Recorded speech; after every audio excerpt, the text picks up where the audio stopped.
Hello there, jet ski fans. This is Joel from the future jumping into this video to tell you guys that this was supposed to be a really quick update video just to tell you guys about my next video that I'm releasing. But I ended up going on a huge rant talking about CDI boxes and ignition coils, the problems with testing them, how testers actually work, and a whole bunch of other stuff. I also took you guys along on a bit of a ride to go check out some jet skis. I didn't actually get any footage of checking out the jet skis, but I decided to put that in here. So the next thing that you're going to see is me telling you guys that this video is just going to be a quick update. It's not. Hello jet ski fans and welcome to another video. This is going to be a quick update just to explain a few things to you guys. The main reason why I'm making this video is because the last video that I made, I told you guys that I was going to release a video about carbon fiber skinning the bottom of the X2, and I've already edited and uploaded that video. What I forgot to say to my regular viewers is that there is a little bit of footage from the previous video in this next video that I use just to make it more understandable for people who don't watch all of my videos. I hope that makes sense.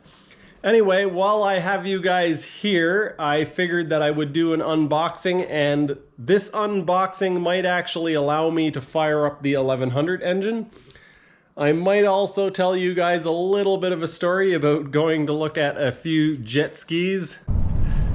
I'm on my way to have a look at a couple of skis.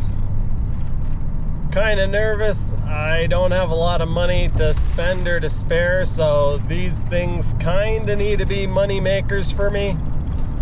The plan is to buy these, fix them up, and sell them. And if I make a stupid decision here and it doesn't work out, then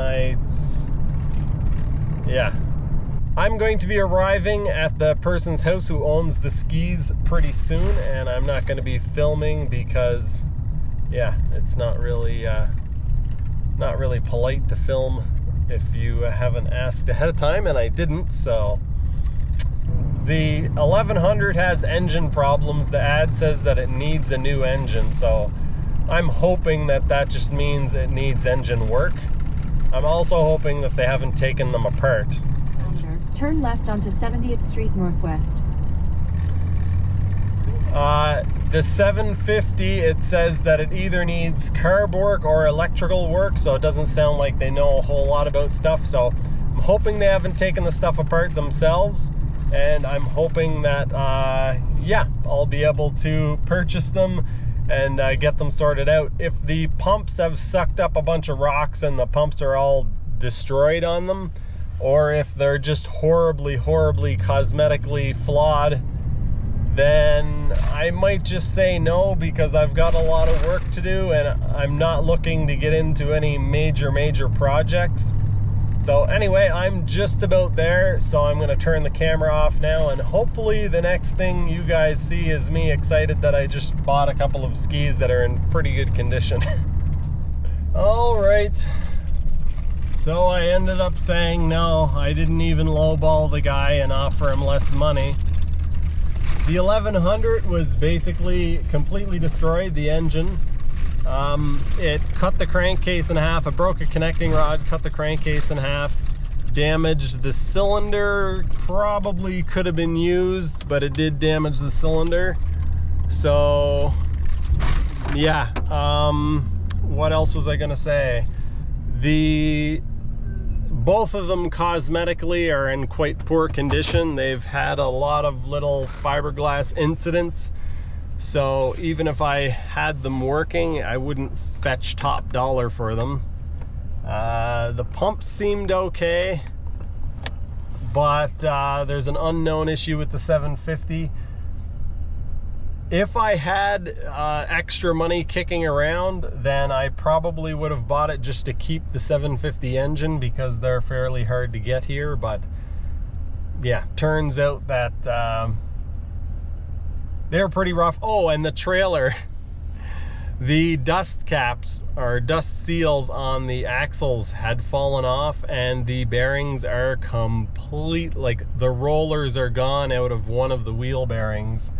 So I would have been scared even driving them home. I was thinking I could probably get money for the trailer itself, even if I had to keep the skis. But yeah, the trailer would have needed a bunch of work. I have way too much stuff to do to get into doing that much work. So unfortunately, I said no. I'm going to be kicking myself and upset about this probably for a couple of weeks. But I guess it just is what it is. So I'm gonna head home now and I guess have something to eat and work on the X2. As I was walking back from the mailbox with these two parcels, I was trying to figure out why this one had 2 boxes in it and this one has 1 box in it. And I've made this mistake before when I ordered the wrist pin bearings for this new engine, and that is that I keep forgetting that it's a 3-cylinder. I mean, if you asked me what it was, obviously I know that it's a 3-cylinder, but for some reason when I go to order parts for it, I order them as though it were a twin. I don't know, my brain just, yeah, goes on lunch break or something.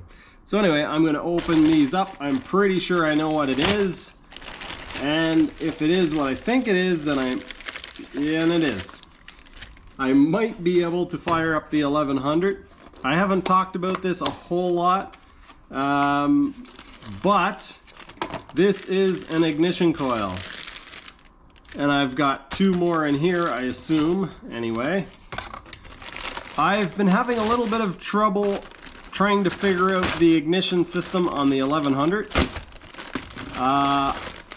I don't think I talked about this in a video, but I did a bunch of checks and then I discovered after doing a whole bunch of checks that I was actually having a problem with my multimeter.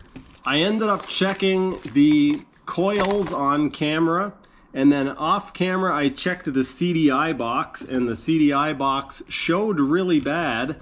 But then I did a test and compared it to another older meter that I had, and the new meter that I have, which is a Greenlee, it's actually supposed to be a good one. It was, yeah, it was changing range and also just giving me readings that didn't make any sense. So I ended up using my old meter and checking the ignition coils, and it's showing that they're bad according to the manual, the service manual. But at this point, I don't really know. I'm usually pretty good at figuring out electronics, but this has left me scratching my head a little bit. Since I recorded the last clip, I have tested the ignition coil on my engine and I still don't have any spark, and so now I am going to get into a bit of a story to explain to you guys what I think is happening. Let's see, where do I start? Okay, the original CDI box that the Jet Ski Brothers sent to me, I tested according to the service manual and it tested bad. But as we will get to a little bit later on, that doesn't necessarily mean that it is bad, but it tested bad, so I got a used CDI box on eBay. I plugged this used CDI box into my engine, turned it over, and still didn't have any spark. So then I thought either I was doing something wrong with the wiring because I hadn't fully understood the wiring diagram at that point. I was just going by testing the colors and not really understanding where those colors went or what they did.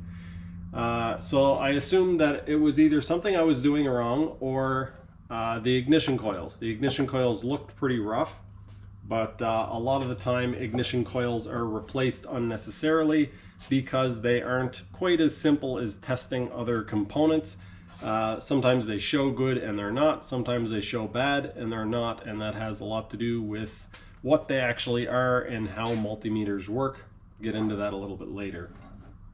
So I ordered ignition coils, as you guys saw me unboxing, and I plug it in, it doesn't work, and I'm fairly certain now that it is actually that I have 2 bad CDI boxes. And the reason why I didn't test are, yeah, the reason why I didn't test the CDI box that I got from eBay, basically 3 reasons, and 2 of them are connected. But the one reason is that they said that it was good in the ad, so I just assumed foolishly that the CDI box was good. Number 2 is that testing a CDI box, much like testing an ignition coil, doesn't necessarily tell you if it's good or bad. And that has to do with how an ignition box or a CDI box actually works. There are capacitors inside of them. CDI stands for capacitor discharge ignition. And a capacitor is basically like a little, not always little I guess, but it's like a battery. It absorbs energy and then releases it. And so trying to test it with a multimeter doesn't always work accurately.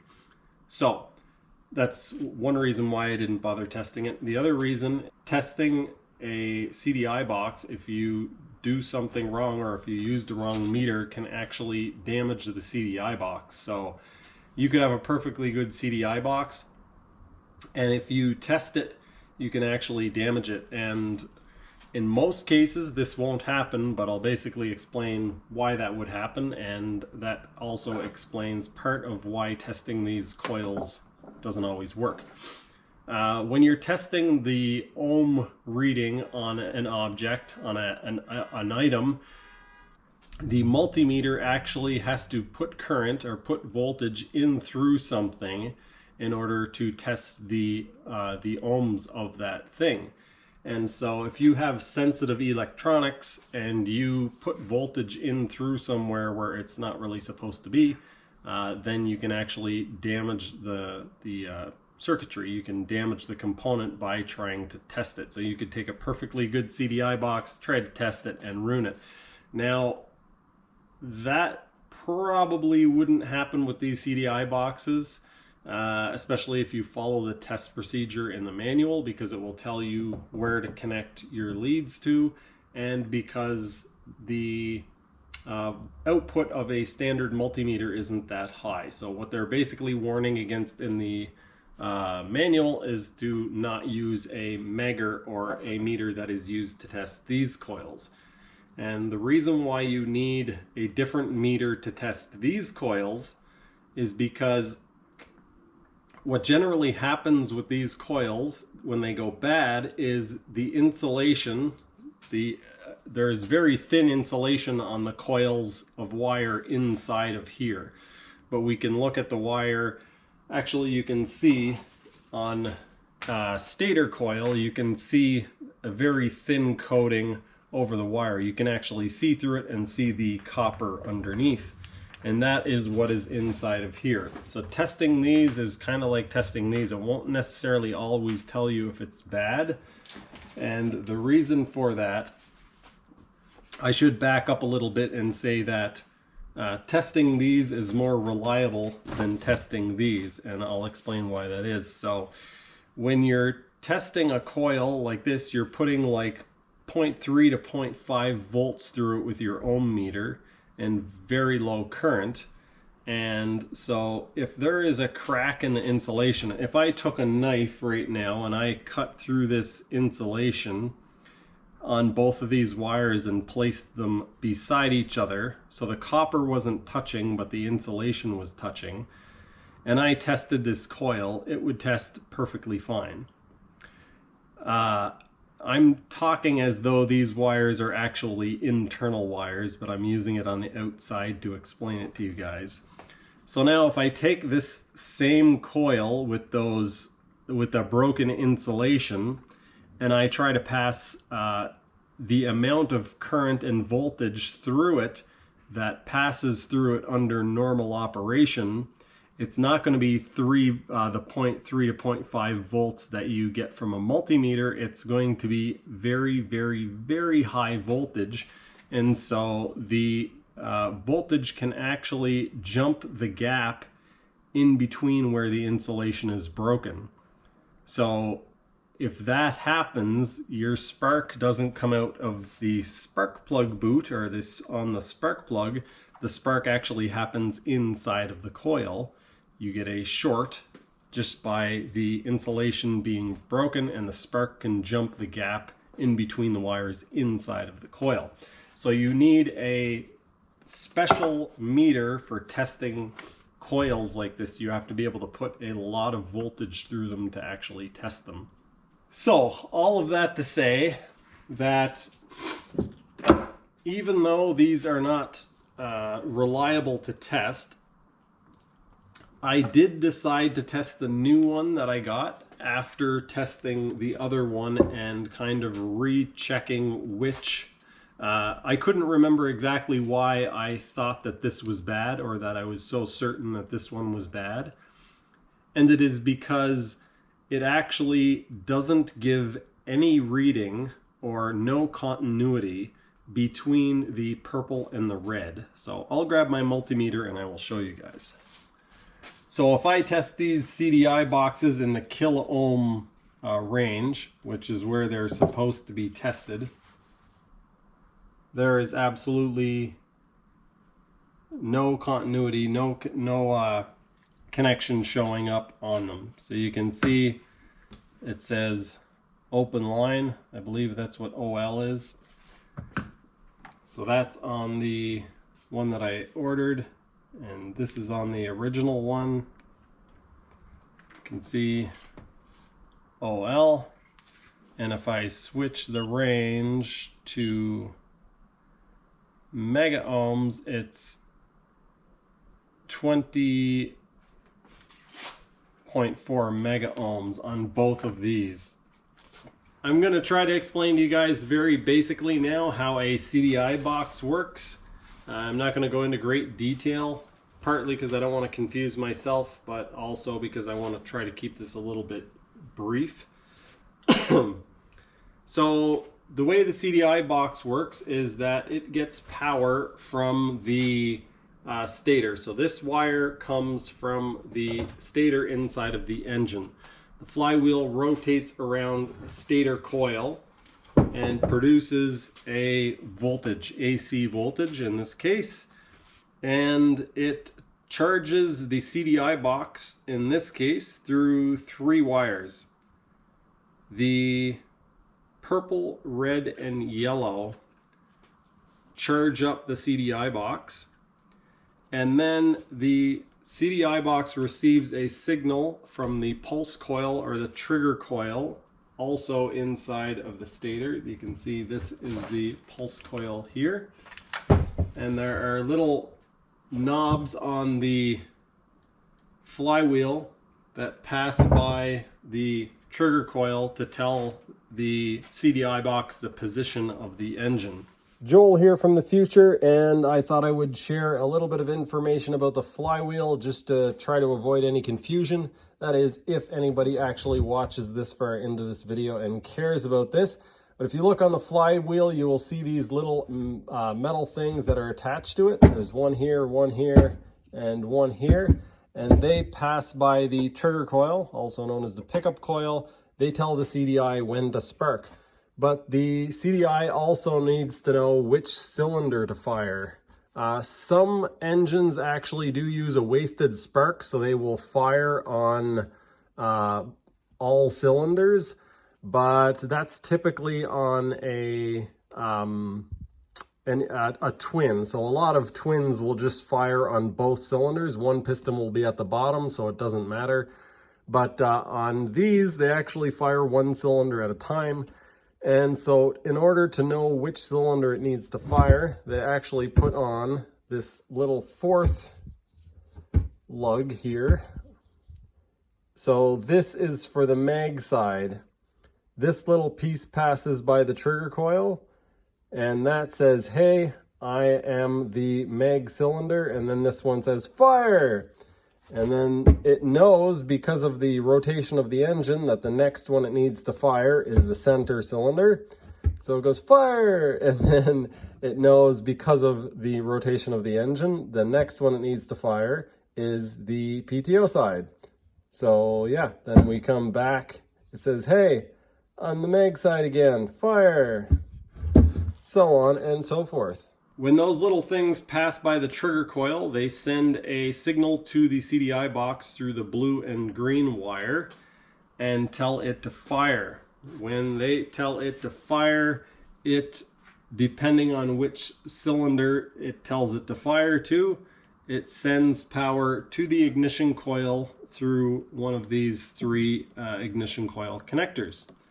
Not very, very complicated, but all of this to say the reason why I think that both of these CDI boxes are bad, and both of them are bad in the same way, is because I believe that the primary exciter coil, the coil that actually charges up the CDI box, is the purple and red, and then the yellow is the secondary. So yellow to ground or yellow to black is the secondary. That's how they tell you to test it.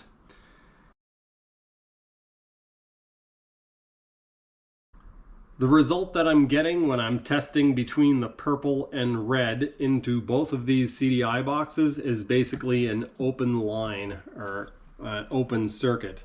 So it's as though there's a broken wire. It seems to indicate that there's actual physical damage from overcurrent inside of the CDI box. And the same thing is happening on both of them.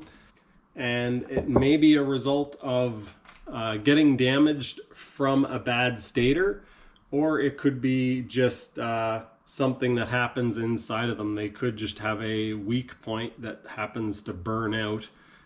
The voltage that comes out of the red to purple wire, just at that speed where you're just turning the engine over, is about 80, it's about 80 to 90 volts AC when you're just barely spinning the engine over. So when you're running at, fairly high RPM, there would be a lot of voltage coming out of these wires. And so my thoughts are both of these CDI boxes are bad, and that they're probably bad for the exact same reason. And my thoughts are also that I really don't want to buy another CDI box.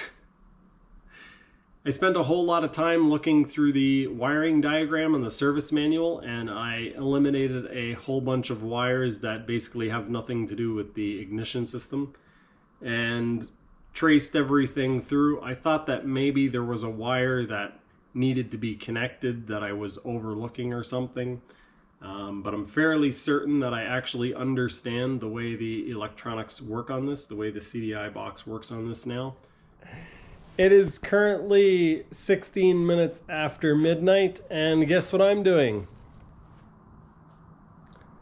I am tightening up the wheel bearing on this trailer because I'm taking this out tomorrow. Going jet skiing tomorrow. BJ might come out later on and test a, XI 750 Super Sport.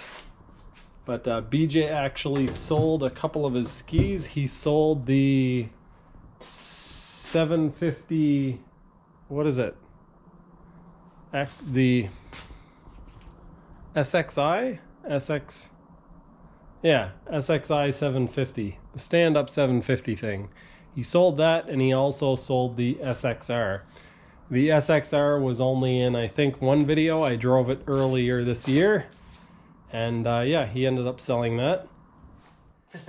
Say hello to everybody. All right, YouTube, that just about does it. I'm not going to put any riding footage in this video because it's already very long. It was supposed to just be a quick update, but it turned into a whole thing, as you saw if you watched to the end. I'm not sure when I'm going to release the riding video. The next video that I'm going to release will be about putting the carbon fiber on the hull.